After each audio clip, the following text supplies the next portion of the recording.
This is Kentucky Afield Radio.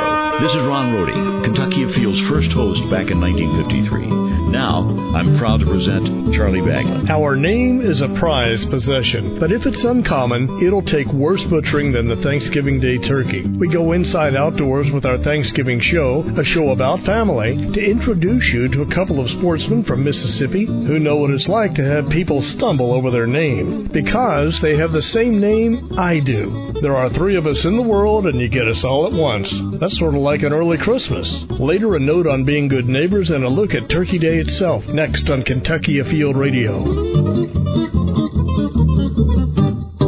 Getting back to nature? Remember those already there. This holiday season, buy and print the Kentucky Fish and Wildlife gift certificate right from your PC for anyone on your list who has outdoor adventure on theirs. Online at fw.ky.gov. Why do you keep checking the rearview mirror? Is somebody following you? Well, just everybody on the highway. Shouldn't you be worrying more about the road ahead? To all the cars behind me, I am the road ahead. My actions set the pace. If I dawdle at green lights or if I don't pay attention, it affects the whole road. And that's a whole lot of hungry people. This Thanksgiving, wherever you go, be alert, be a leader, and be ready for those who aren't. Paid with federal funds through the Kentucky Office of Highway Safety. Christmas means deer season in more ways than one. Have the Jolly Reindeer drop off the Kentucky Fish and Wildlife gift certificate, perfect for anyone on your list who has hunting on theirs. Find it at fw.ky.gov. I have a strange last name. Probably I'm the only Baglin you've ever heard of, but I'm fortunate to have a popular first name. Charles is the 8th most popular name in history. But Baglin, now that's an odd name. But at least for those of us who are named Charles, we are in very good company. Examples include Prince Charles, Charles Lindbergh, Charlie McCarthy, Charles Ali, heavyweight boxing champion, Charlie Sheen, Charles McCartney, founder of the Beatles. How about NBA great Charles Barkley? Charles in Charge, Charles Darwin, Charlie Brown. When I took this job in 1991, the boss had a name badge engraved for me. Instead of B-A-G-L-A-N, she had it engraved B-A-G-L-I-N. I pointed it out, and she said, "Is it that bad?" I replied, "It's my name." And if you have an odd name yourself, then you know the torment that I have been through most of my life. So do my two guests. And I assume we all know each other because we all have the same name. But Chase and I have never met other than chit-chatting on the phone and on Facebook. Charles Sr., let me ask you this. All three of our names, the first name is Charles. Your middle name is Enos. Now, did Chaz E sort of morph into Chase? Is that Chaz E, or was...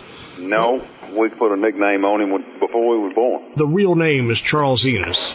Yeah, Charles Enos Baglin, the third.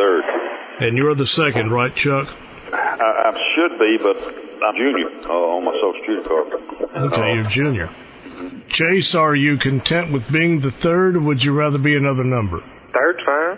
Anybody who has a number at the end of their name has to be special.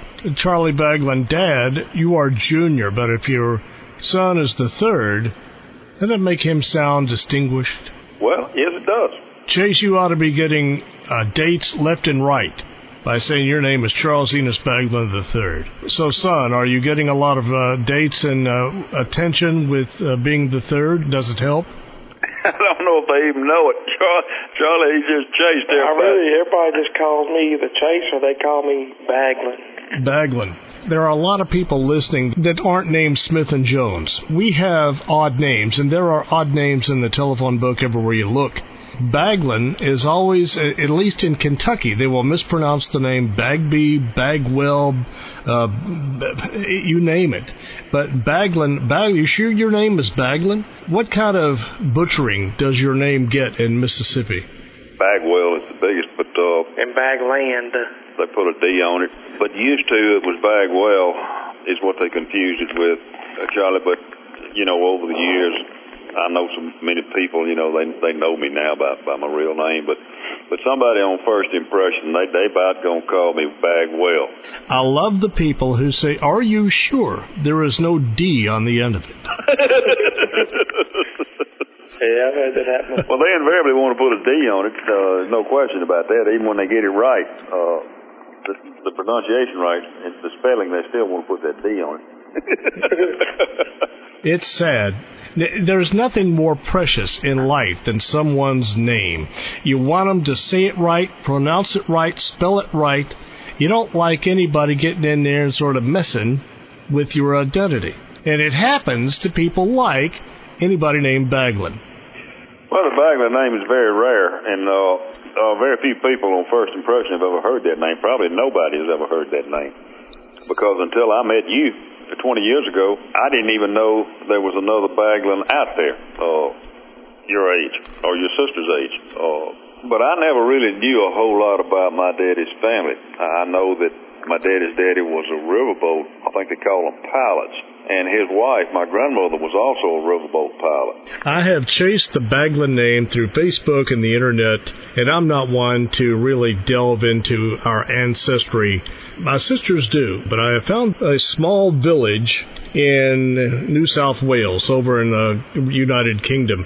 And by darn, it is a village. The name of it is Baglin, and it has its own rugby football club. And I've looked them up on Facebook, and sure enough, the town of Baglin, and you can see the players. And I wrote to them, and I said, my name is Baglin. I don't know if I came there, if you would crown me king or not, but could you at least send me a rugby football club jersey from Baglin with the Baglin name on it? And they said, well, that's cool. And they did. I have it in my closet and wear it every now and then, so I'm proud. We are somebody, Charles and Charles. Here on this radio show, we are talking to two people named Charles Baglin. They both live in Mississippi. It's Charles Jr. and Charles III. And Charles III is the son of Jr. And Kentucky likes Mississippi, and I think we do have some things in common. I have to ask the most important question first. Mississippi State or Ole Miss? Chase is a Rebel fan, and I am too. But I graduated from Mississippi State, and I have a daughter going to Mississippi State. So you have to like both. Now, Chase... you have to be both. Well, Chase, do you truly like both? I do. I was in politics early on, Charlie, and you had to like them all. You had to go to all of them's game when you could. And I guess that's just bled over with me.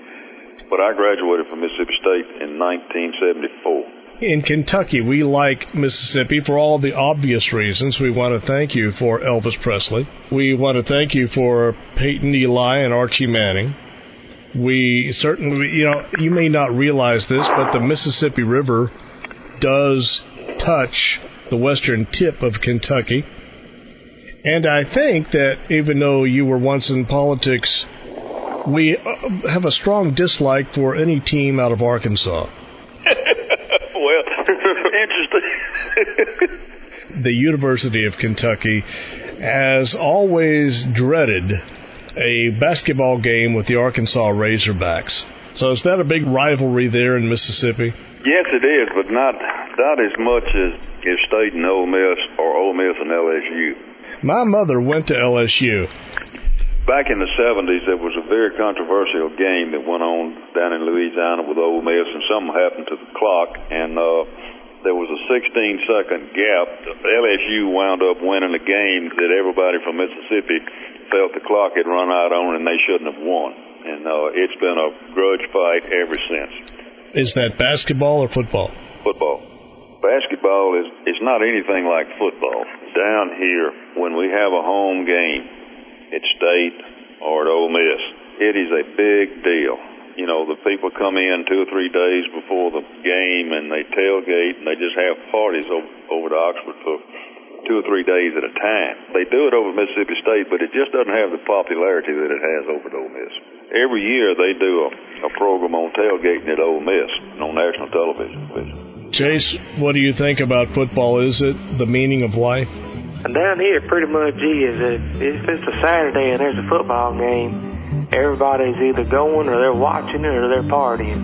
Well, let me ask you this. If it is down there and it is Saturday in the fall and there's a football game and it's also deer season, which do you pick? Well, it's pretty close. Unless it's the egg bowl, most of the time I'll pick hunting. I'll go hunting like in the morning, then try to make the game. But some days I miss the games and I'd just rather go hunting. Appreciate a man who has his priorities together. This is the Family Thanksgiving Show, and I feel like I'm talking to myself. My guests are Charles Baglin and Charles Baglin, the only two other Charles Baglans, at least according to Google, on the planet. We will have more after the break.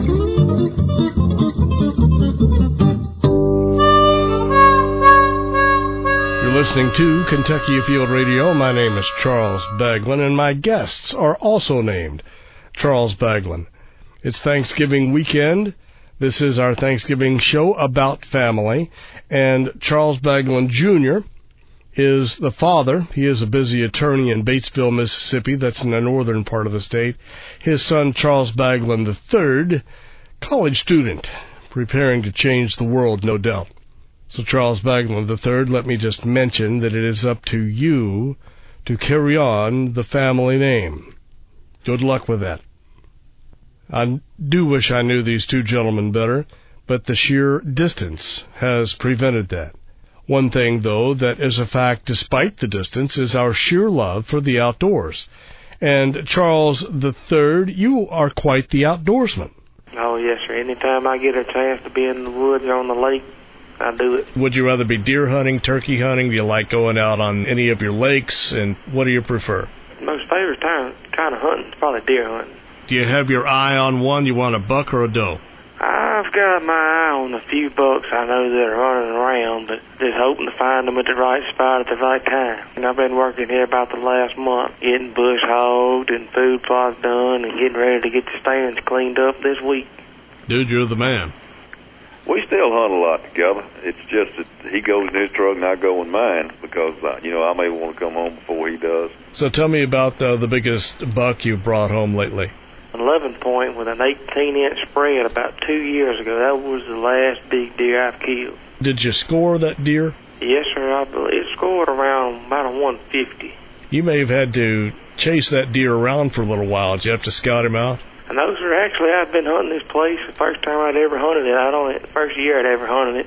First big deer I'd really ever killed. I was actually real nervous, but I actually dropped him with one shot at about 200 yards.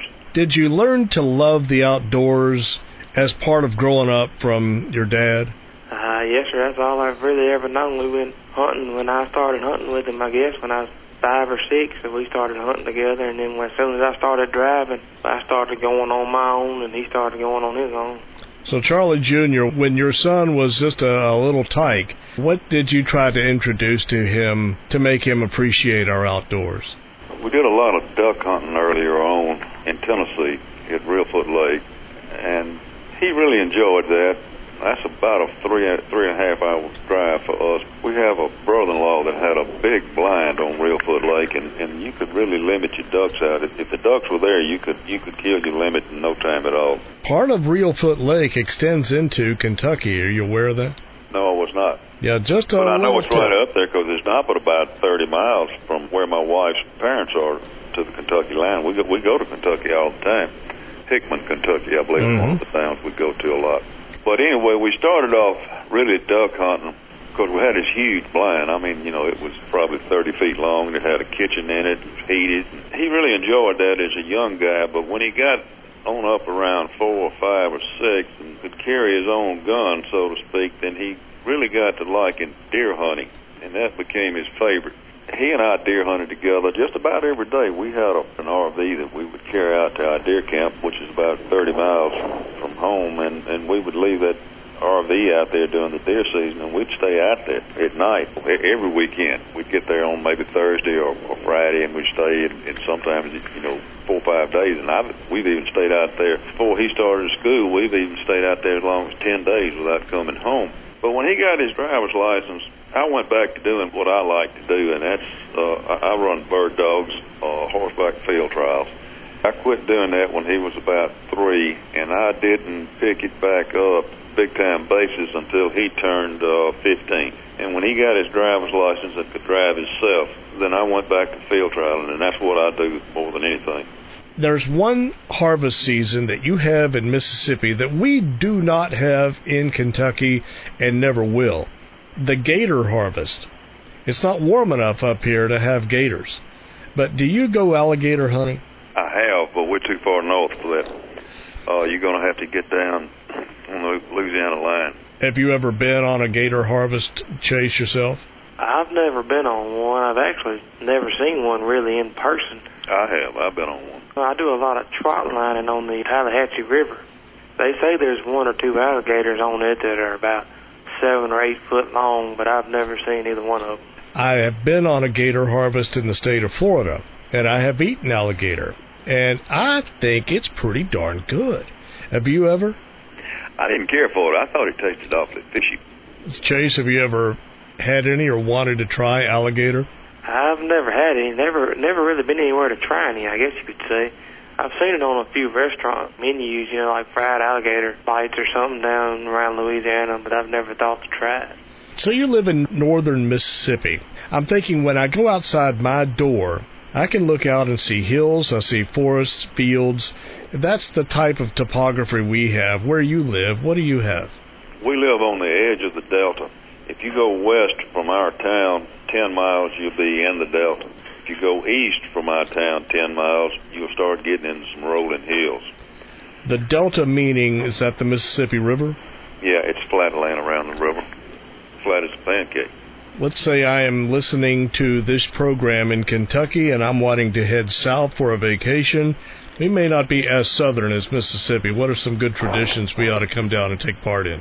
They got the good deer hunting, but they're also is great for duck hunting. I got a lot of buddies whose daddies are farmers and stuff, and they'll flood corn fields and rice fields, and it's got a good bit of duck hunting and hog hunting. Yeah, hogs are getting to be a big thing down here. Hogs have been a big thing in Kentucky. We were noticing that they were destroying land, habitat, farms. We eradicated the fool out of them, and I think right now as we speak, they're not necessarily a problem anymore. But there are some areas where they put hogs out and let people come along to hunt them. Do you have that situation in Mississippi? No, you don't need to put them out. They're here. There are a lot of, I guess you call them semi-professional hog hunters that have packs of dogs to run them with. They use mixed breed pit bulls and just big, huge hounds. They'll come in after deer season's over. They'll come into these big deer camps. The deer camps want them out because they root up all the food plots. But they'll bring those dogs in there, and they'll hunt them for 4 or 5 days after deer season's over. The first day you may kill 40 hogs. Second day you may kill 35 hogs. And then, by the 7th or 8th day, they'll move out of that area. But they'll come back after you quit hunting them. We haven't talked much about fishing. What are some of the key lakes in North Mississippi where you live? We live 8 miles from Enid Lake. 30 miles south of here is Grenada Lake. It's not quite as big as Enid, but it's a pretty good-sized lake. 10 miles north of here, we have Sardis Lake. Do you spend any time on any of those 3? Oh, yeah, all of them. Not so much Grenada anymore. I used to fish Grenada a lot, but Chase and I primarily fish Enid because it's 8 miles from our house. Oh, yeah, that's convenient. But we have the St. Jude Bass Classic on Sardis every year, and I've fished it every year, probably for the last 15 years. Chase, which one of those is your favorite lake, Enid? Probably Enid. I know more about Enid. I don't know as much about Sardis. It's a lot bigger, and it's just farther away. Chase, tell me about the biggest fish you've caught. You remember? Biggest one's 4 to 5 pounds. Now, I've hung 1 or 2. I hung one in a pond one time. Me and Daddy were fishing in a little 2-man boat. I had stuck my pole down in the water to see how deep it was. It was on like a point, I guess you could say. And I went to pull it back up, and I hooked one that probably weighed 8 to 9 pounds. No, that fish weighed over 10 pounds. Could have stuck my whole hand in his mouth. Could have stuck a football in his mouth. But I never got it. That big crankbait, I'd have reached and got him. He broke my line, but man, he was the biggest bass I ever seen in person, like fishing-wise. Well, Charles, I'll tell you this much. It does my heart good to sit here and talk to somebody named Charles Baglan, who actually has a father and was with him to help him along out in his early going to appreciate nature and the love of wildlife. My daddy died, and his name was Enos Baglin, which is your middle names. He died in 1965 or 1966. I was just a little bitty thing. I don't even think first grade yet. And so I grew up with the benefit of a mother, a couple of sisters, my grandfather, but no dad. And so I just want you to realize and remember just how special it is, the relationship that you two have had all these years. Well, we had a lot of fun, but I'm going to tell you something. When these kids get a driver's license, they're gone. I stay gone a little bit, but we still do a little fishing and hunting together time to time. If you ever wanted to come up, we've got some trophy deer up here, too, and we'd welcome you to come up and take one home with you. It's not far from here to Kentucky. 3.5 hours, maybe. That'll put you in Hickman or right over the border near Kentucky Lake and Lake Barkley. Great area. Call us sometime. Maybe you can come down. Yeah, maybe. You're welcome to come down anytime you want to come. Thank you, just Chief. call me and say, Charlie, I got the weekend off. I'd like to ride down. All right. Or either fly to Memphis and I'll pick you up at the airport. There you go. All right. All right, Charlie. Chase, thank you. You're welcome. Bye. Well, I guess that concludes the self-serving portion of the Thanksgiving show. It is all about family, bear that in mind. And it has taken quite a while to connect with these fellows. I'm both on the phone at the same time, and I'm glad we've made it work out for Thanksgiving. Just ahead is a message you can take to heart about being good neighbors when we come back on Kentucky Afield Radio.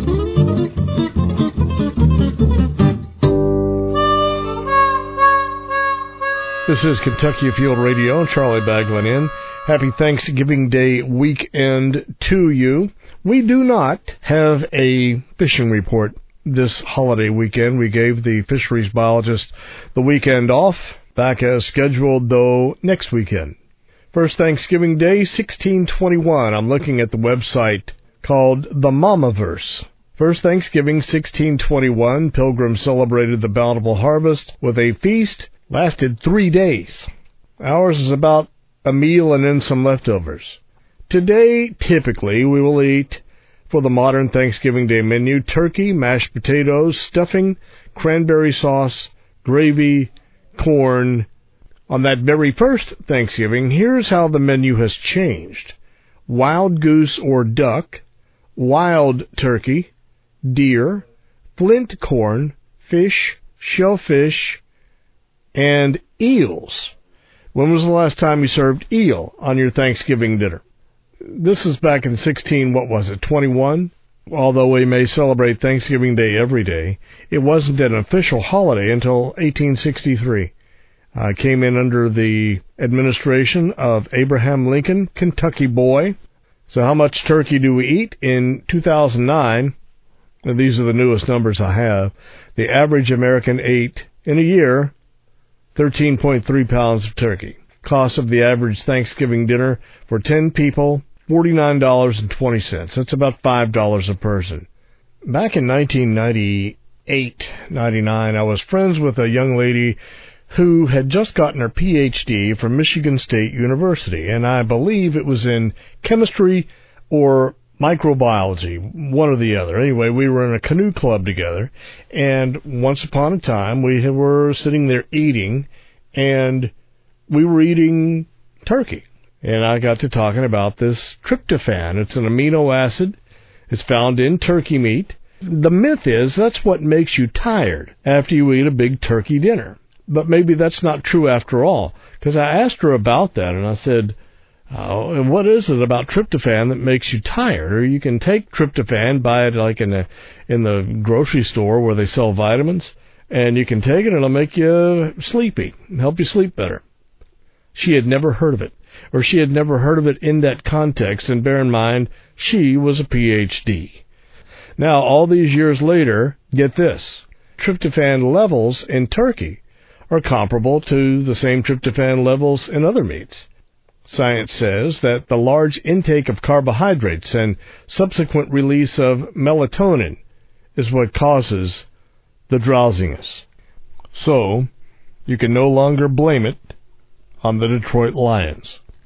Thanksgiving is about family. It's about being good neighbors, and I have a note about good neighborliness ahead right after the break. Mom and Dad dusted and ran the vacuum. They made me clean my room and promised not to spend all my time texting while company was here.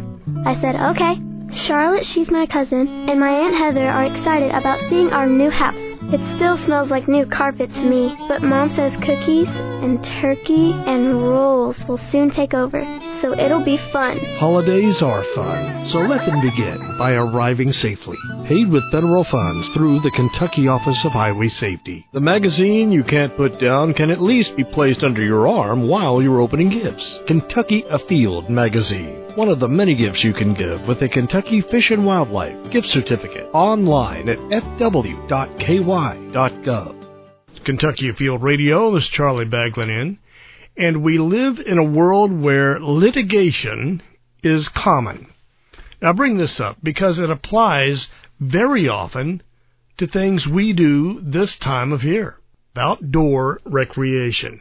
By definition, here's what recreation is. I'm thinking hunting and fishing and hiking and camping and that sort of thing. But here's what defines by law recreation.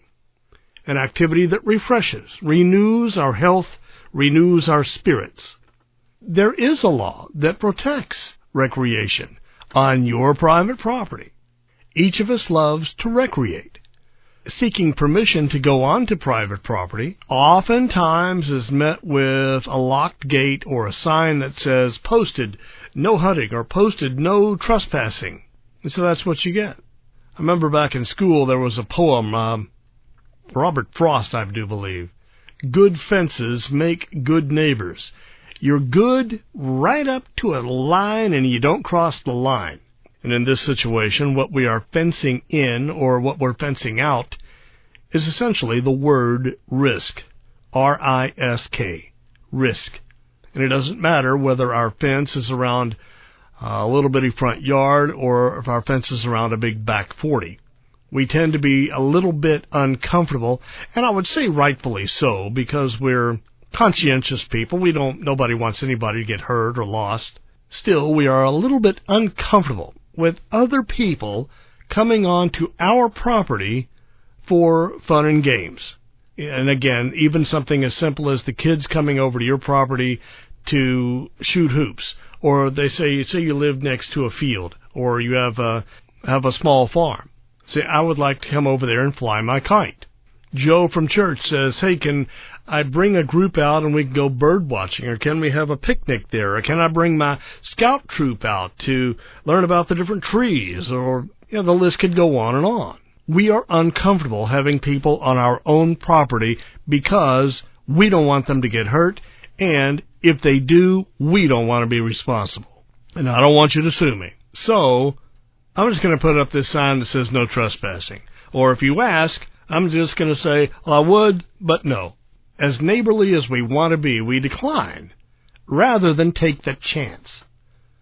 But there is a little-known law that provides protection.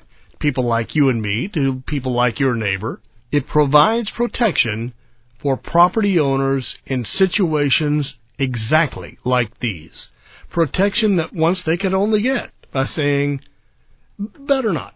It is called the Recreational Use Statute.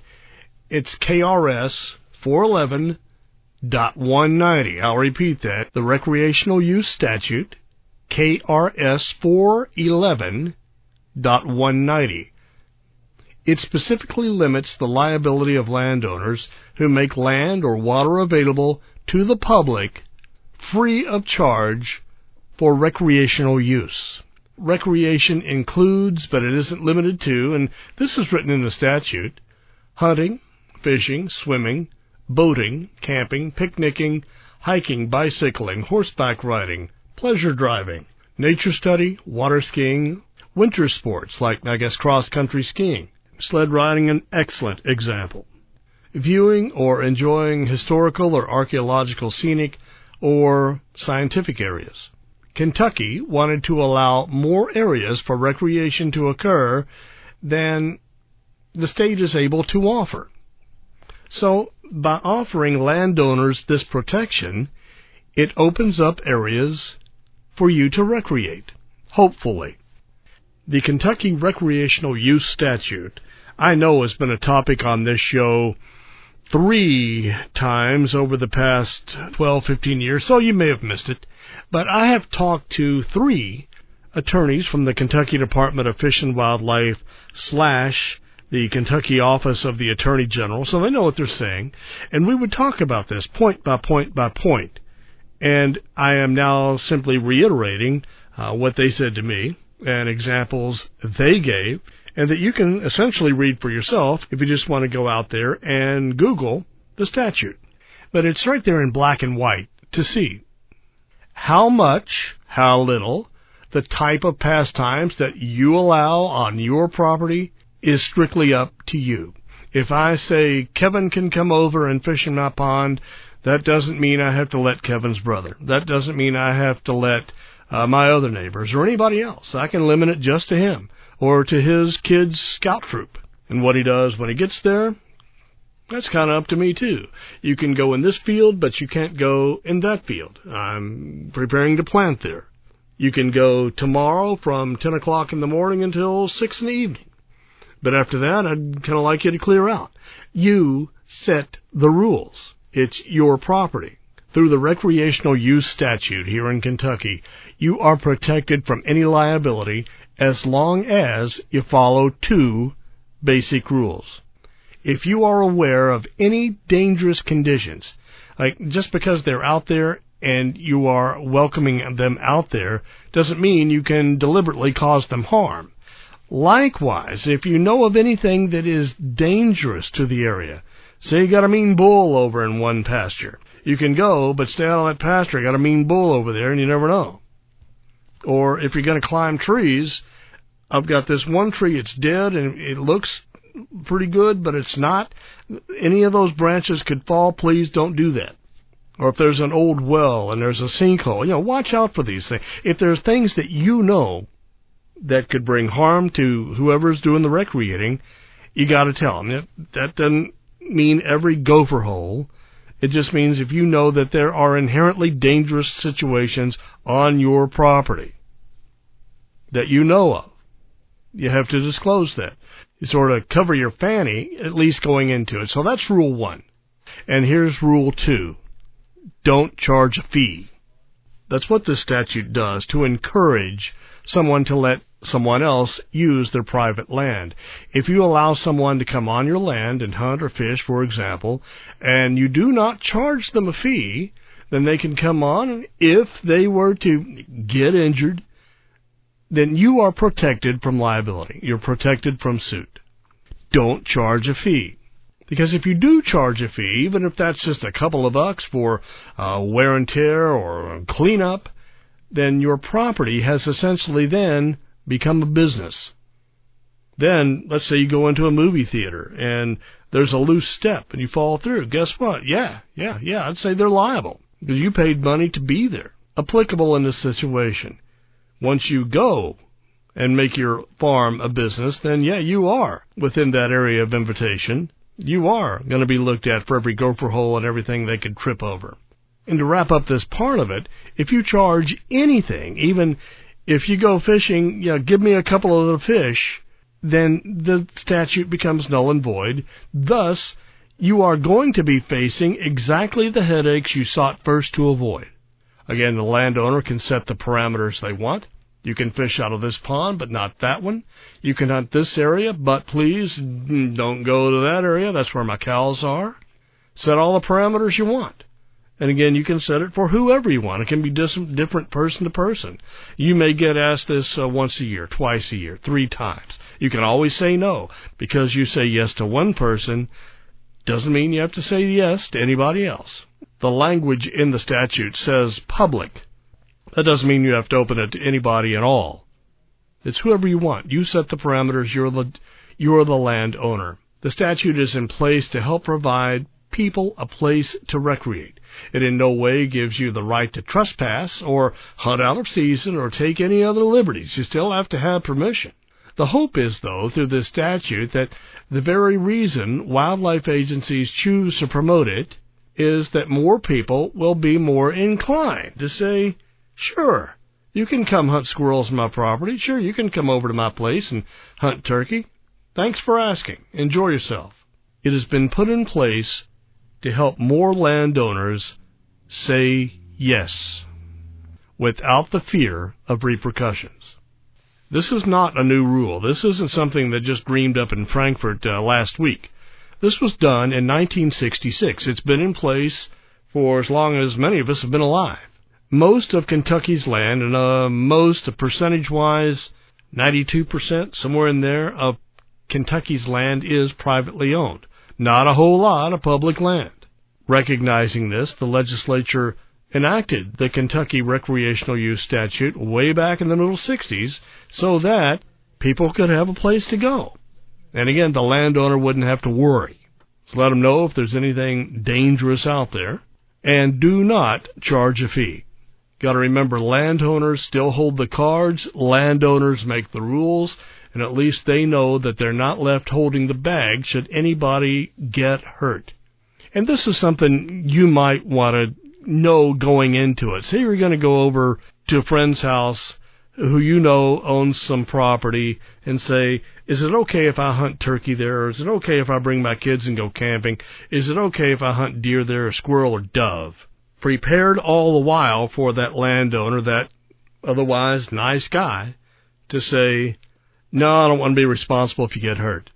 If you know the recreational use statute outline going into it, you say, you're not responsible at all. It's all on me. And even should something happen, it's not on your shoulders at all. That's what the recreational use statute states. But instead of saying no, you can say, well, maybe that no will turn into a yes, or maybe that no will turn into a really. Maybe, well, let me think about it. Let me read more about this thing. So it maybe is opening a door where once the door was locked shut. You can find out more about this online. You can just go to your Google text box and put in Kentucky Recreational Use Statute. And everything you find will say pretty much what I just said.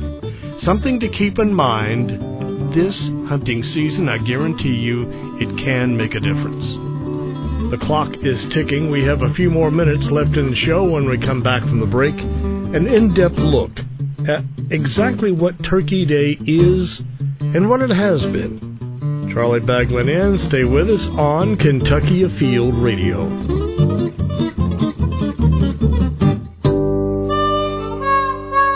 This is Kentucky Afield Radio. It's Charlie Baglin in. Back in the day, and you've heard me say this 1,000 times, our show used to not be 1 hour, but rather 5 minutes, more of a radio report. And this is one, I think it takes us back close to 15 years. Carving a turkey and its place in history. Next on Kentucky Afield Radio. It would be easier to separate mint juleps from the Kentucky Derby than to ever try to pry the turkey from Thanksgiving. As commonplace as the turkey is in our life, Thanksgiving without a turkey might be just another Thursday. Ben Franklin, he actually wanted it to be the national bird instead of the eagle. A lot of people laughed at him, said they were too dumb to, but I don't know how smart a turkey is, but wary it definitely is, and it's a beautiful bird. Before the turkey was a bird of the barnyard, the turkey was, and is still, the most fascinating bird of the forest. Turkeys can run up to 25 miles an hour, and they can fly upwards of 50-plus miles an hour. They're remarkable flyers and extremely quick. Obviously, the domesticated butterball comes from good genes. Just absolutely remarkably keen senses, can pinpoint direction and location of a sound from hundreds of yards away. Their eyesight is absolutely remarkable. They can pick up movement at 100 yards, 200 yards, just a slight flinch. Of course, if something doesn't quite measure up to standards, we call it a turkey. But turkeys are one way we measure the great outdoors. These birds are native only to North America, and there are 5 different types. The eastern wild turkey lives in Kentucky and is abundant in every county. There's a lot of things that prey on turkeys. Bobcats are one of the big ones, coyote, great horned owls, red-tailed hawks. Anything that could catch one that likes to eat meat will do it. And people consume turkey to the tune of 17.5 pounds per person per year. The turkey's popularity came about thanks in part to the bluegrass state. It was in 1863 when native Kentuckian and President Abraham Lincoln proclaimed Thanksgiving a national holiday. But part of the holiday story that isn't as quick to be told is that as recently as the 1930s, North America's wild turkeys were on the verge of extinction. The whole eastern U.S. was over-harvested on turkeys and on timber. Basically everything was clear-cut, and it took away the habitat that turkeys needed. At the time, only 30,000 remained. Restoration efforts by the different state agencies, coupled with the National Wild Turkey Federation, when they were formed in 1977, have really helped the populations everywhere. Everywhere, including Kentucky. We started stocking in about 1978, and we stocked for 20 years. Close to 7,000 birds we relocated into the state from western states. Today, we have close to 250,000 turkeys in Kentucky, a number kept in check from a growing number of turkey hunters, who every spring and fall are thinking table and trophy as they trek to the woods. Deer and turkey, grouse, woodcock, quail, all of the above are doing remarkably well compared to, say, 80 years ago. If your interest in turkey takes you past the leftovers, then you know the strengths and the beauty of these forest birds. That said, calling someone a turkey is sort of a compliment. But I've seen turkeys try to go through a woven wire fence when they can obviously fly right over. I've seen turkeys that won't cross a creek. A lot of hunters call it hanging up. There are simple things that hang them up in the woods that would be easier for them to get around. And sometimes they seem baffled by simple obstacles, and that might be where part of it comes from. We borrow the term gobble from a turkey, but it's typically only the male turkey that gobbles. The female or hen makes more of a yelp. The biggest difference is the bird at the grocery store has been bred and rebred to inherit certain traits. The big breast. They don't fly as well. They can go airborne, but they can't fly for any distance whatsoever. They're basically a mutation compared to the wild birds. Wild birds are taller. Wild birds are more lean. While November checks in as highest in turkey consumption, it's June that is actually National Turkey Lovers Month, and dating back to the time of the Pilgrims, we Americans have spread the love of turkey worldwide and beyond. When astronauts Neil Armstrong and Buzz Aldrin sat down to the first ever meal on the moon back in July of '69, their foil food pouch contained roast turkey and all the trimmings. And we're getting a picture on the TV. But back on Earth, acknowledgement of the turkey rarely goes beyond the dinner plate. But the turkey was there for that first Thanksgiving, and it symbolized the absolute bounty the land and nature have to offer. And amid the parades and football and everything else that makes the season, it still can. To learn more, log on to eatturkey.com or nwtf.org. Kentucky Afield Radio, as it once was. We are almost out of time, and dang, not enough time to play John Denver again. Looking at the Kentucky Afield calendar, let's get into December here. Opening day of late turkey season begins on Saturday, December 7th. Looks like that goes on for a week. Last day of turkey shotgun season, elk archery and crossbow seasons is the 13th of December. And looking ahead to Saturday, the 14th of December, bear season opens. Stays open December 14, 15, and 16. I say that, or until the quota is met. I think this year 25 bear. A while ago, we were talking about turkey and tryptophan, and that's that amino acid that, myth has it, makes you sleepy. And for some reason, I want to believe this. I've taken just the tablet form of tryptophan, and sure enough, maybe it was just the power of suggestion, that it actually did make me tired. It made me sleep better.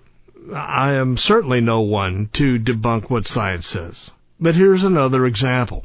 I had a cat, 1997 maybe. He was a nice old cat, a big old gray thing. His name was Mike. And Mike was having a birthday. So we invited some friends over to help him celebrate his birthday. Friends came from across town. I remember one friend came from like 30 miles away. And the house was full. And Mike's favorite thing in this whole world is sliced turkey. So his gift was deli sliced turkey. So a little ways into the party, everybody had been petting him and holding him, and he was being a pretty good cat. He got the privilege of opening his gift, which I pulled out of the refrigerator from the deli bag and unwrapped it, and there it was. Freshly sliced turkey, straight from the delicatessen at the local grocery. Thin slice, see through it, the good stuff. And he ate 2, 3, 4 slices of that. Chomped down. The cat just loves it. And Mike had been quite the star of the show all during his party, but after he ate his turkey, he had to lay down and take a nap, and it slept through the rest of his gala event. So according to me, I think further research is still needed on that tryptophan makes you sleepy myth, because, I don't know, according to Mike the cat, it has some validation. And it's just one more reason I say, there is nothing better than a dog. We are out of time. I must be off. Join us again in a week. We will go inside outdoors again right here on Kentucky Afield Radio.